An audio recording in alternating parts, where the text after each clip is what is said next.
ಸೀತಾದೇವಿಯ ಜನ್ಮಕಥೆ. ಪ್ರಾಚೀನ ಕಾಲದಲ್ಲಿ ಮಿಥಿಲಾ ದೇಶವನ್ನು ಜನಕ ಮಹಾರಾಜರು ಆಳುತ್ತಿದ್ದರು. ಅವರು ಧರ್ಮನಿಷ್ಠೆ ಮತ್ತು ಪ್ರಜಾಪ್ರೇಮಕ್ಕೆ ಹೆಸರಾಗಿದ್ದರು. ಅವರಿಗೆ ಮಕ್ಕಳಿರಲಿಲ್ಲ.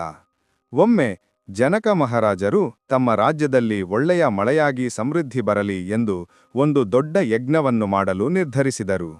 ಯಜ್ಞದ ಅಂಗವಾಗಿ ಅವರು ಸ್ವತಃ ತಮ್ಮ ಕೈಯಾರೆ ಭೂಮಿಯನ್ನು ಉಳುಮೆ ಮಾಡಬೇಕಾಗಿತ್ತು.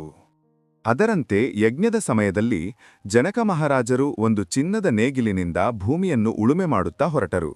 ಹಾಗೆ ಉಳುಮೆ ಮಾಡುವಾಗ ಒಂದು ಸ್ಥಳದಲ್ಲಿ ನೇಗಿಲು ಆಳಕ್ಕೆ ಇಳಿದು ನಿಂತಿತು.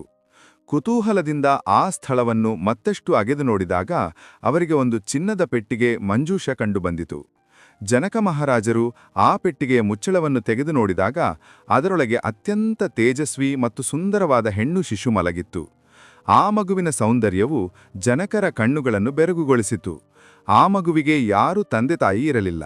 ಆ ಮಗುವೇ ಸಾಕ್ಷಾತ್ ಭೂಮಿತಾಯಿಯ ವರಪ್ರಸಾದವೆಂದು ತಿಳಿದ ಜನಕ ಮಹಾರಾಜರು ಆ ಮಗುವನ್ನು ತಮ್ಮ ಮಗಳಾಗಿ ಸ್ವೀಕರಿಸಿದರು.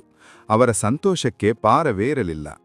ಭೂಮಿಯನ್ನು ಉಳುಮೆ ಮಾಡುವಾಗ ನೇಗಿಲಿನ ತುದಿಗೆ ಸೀತೆ ಎಂದು ಕರೆಯುತ್ತಾರೆ. ನೇಗಿಲಿನಿಂದ ಉಳುಮೆ ಮಾಡಿದ ಭೂಮಿಯಲ್ಲಿ ಆ ಮಗು ಸಿಕ್ಕಿದ್ದರಿಂದ ಜನಕರು ಆ ಮಗುವಿಗೆ ಸೀತೆ ಎಂದು ಹೆಸರಿಟ್ಟರು. ಅವಳನ್ನು ಜನಕ ಮಹಾರಾಜರ ಮಗಳಾದ್ದರಿಂದ ಜಾನಕಿ ಎಂದು, ಮಿಥಿಲಾ ದೇಶದ ರಾಜಕುಮಾರಿಯಾದ್ದರಿಂದ ಮೈಥಿಲಿ ಎಂದು ಕರೆಯಲಾಗುತ್ತದೆ.